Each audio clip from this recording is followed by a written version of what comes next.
So Aaron and I came together just trying to brainstorm as much as we could on how we could give back to the best of our ability. And as Mr. Bobby was saying, we picked Ochsner just because of how near and dear it holds a place in all of the A-Bears' hearts. The A-Bears said that Ochsner was always making sure that Mr. Bobby Sr. was being taken care of along with his wife, Miss Paula, and that they were always getting the best care possible. Mr. Bobby Sr. passed away in the Ochsner Hospital. So we just figured out that, Ochsner would be the best place for our money to go. And so pretty much we started this GoFundMe. Originally, our first goal was at $7,000. And before we even hit the 24-hour mark on the page being created, we had already surpassed that goal. So Aaron and I quickly changed the goal to $10,000. And not even 48 hours later, we surpassed that goal as well. So for the third time, I bumped it up to $15,000, which is going to be our final end goal. And once we hit that, we're going to take that money and send it to Ochsner. Aaron and I have been in contact with Ochsner, trying to figure out the departments that, need the most money and where we are able to donate this money to. And so I think we are going to send it, first and foremost, for supplies, whether it's whatever the hospital needs. Obviously, ventilators are very important during this time, and also PPEs, which is the personal protective equipment for all the staff that's in the hospital. I mean, those guys and girls, they're on the front lines having it a lot harder than we are right now. And so I just would like to, Aaron and I both would like to be able to help those people out, whether it's masks or gloves or anything to make sure that they are as safe as possible. And so once we reach our next goal, we're going to continue to leave the GoFundMe page up. And Aaron and I decided that the remaining money that keeps getting donated, we would like to kind of switch directions and send it to some food banks in New Orleans. I know the Second Harvest and Giving Hope are both two very well-known food banks, and they're in dire need right now. They're having to turn so many families away and so many people away that don't have money, can't afford to go out and eat. And Aaron and I both would love to be able to help out, in more ways than just one. So that's kind of where we're at right now. I would like to thank all of the generous donors who have donated this far. It blew up, and we're going a lot faster than I thought it would be. But that just is a testament to everybody who knew Bobby and wants to help, to help find a cure or just help those in need. So we are very excited, and I'm grateful just to have had this opportunity to be able to do this. And, Myles, a kind of surreal moment for you and the responsibility you have on your shoulders. And I know you're taking it one day at a time.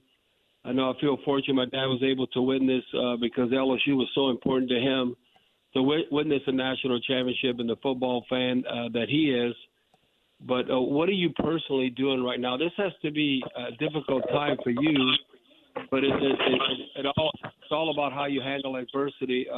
What are you doing to stay in shape? Just talk about the process what you and Coach O and the whole staff and the players are doing right now, since y'all couldn't have spring ball. We all know how important that is when you're trying to establish that camaraderie and that team spirit going into the upcoming season.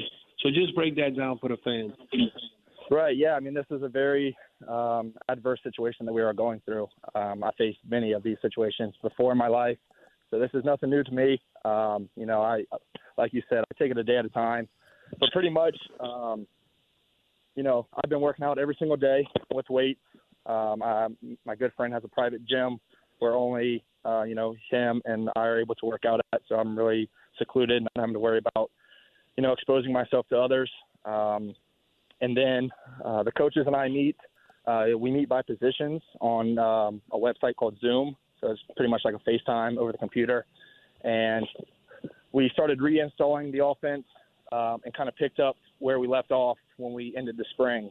And so I feel like that's been very helpful just to be able to feel like we're back in the film room, and be able to go through our reads and go through coverages and pick up blitzes and things of that nature.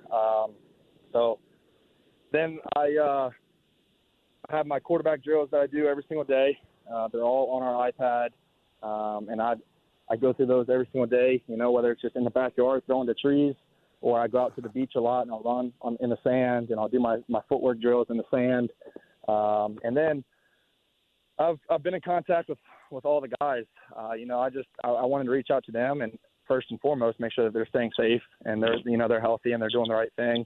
But also, to make sure that they're working out and that they're staying in the playbook and they're doing the things, to hold each other accountable, because once we get back, I don't feel like we're going to miss a single beat at all, and I want to make sure that everybody else is on that same page. This is very unfortunate that this has happened, but we can't do anything about it now. So I feel like we need to take advantage of what's been given in front of us and use it as a positive opportunity, as time for extra work. And so when we get back, we're just rocking and rolling. Now, Myles, the old cliche, this goes back to even, I want to say, John Elway, Dan Marino, and it says you never want to be the man to replace the man. But I think I've talked to you about this, that you don't have to be worried about being the next Joe Burrow. Just be the best Myles Brennan. What approach have you taken as far as from that? Because a lot of it, I always tell you that, the intangibles, because you have the arm that I know you could spin the rock. But just talk about that and just being the best Myles Brennan can be. Right. It's funny that you say that because, I want to be that guy. I want to be the guy that replaces, so-called the best. Joe's a great quarterback for LSU, and he's done, his job is over in college, and, I wish him the best of luck moving on to the next level. But I've learned as much as I could from Joe, and I've taken that and I've applied that to my game. And, I wrote down a list after the national championship, things that I knew I needed to get better at, things that I met with the coaches on, and they felt I needed to get better at. And then I wrote down my list of goals. And so I was in the film room from the Monday after the national championship until we got shut down in the spring, every single day, before and after practice.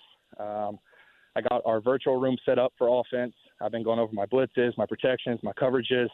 I got the O-line in there working with that. And, I just feel like it's all coming together. I feel like I've waited, but I've taken that time and I've used it as an opportunity to learn as much as I could. I feel like everything has happened for a reason up to this point, and I feel like now my time is right in front of me, and I'm very grateful to have this opportunity, and I promise that I will take advantage of this opportunity 100%, and I will be the best Myles Brennan every single day and do anything in my power to make sure LSU gets back to the national championship. Now, Myles, you talked about the list that you wrote out and the goals, et cetera. Can you give us, for instance, as to one or two things that you feel like you need to improve on that list? Yeah, a lot of it is just, trusting who I am. And, having that confidence. And, like my dad has always told me, it's that cocky confidence. You don't want to be, you don't want to be cocky, but, you have to have that chip on your shoulder. And I feel like that comes with, obviously maturity and getting the experience and taking reps with the first team in practice and stepping my game up, in the film room and going in there for extra time and really taking that next leap. And I have taken that next leap, and I feel like a completely different player and leader on and off the field.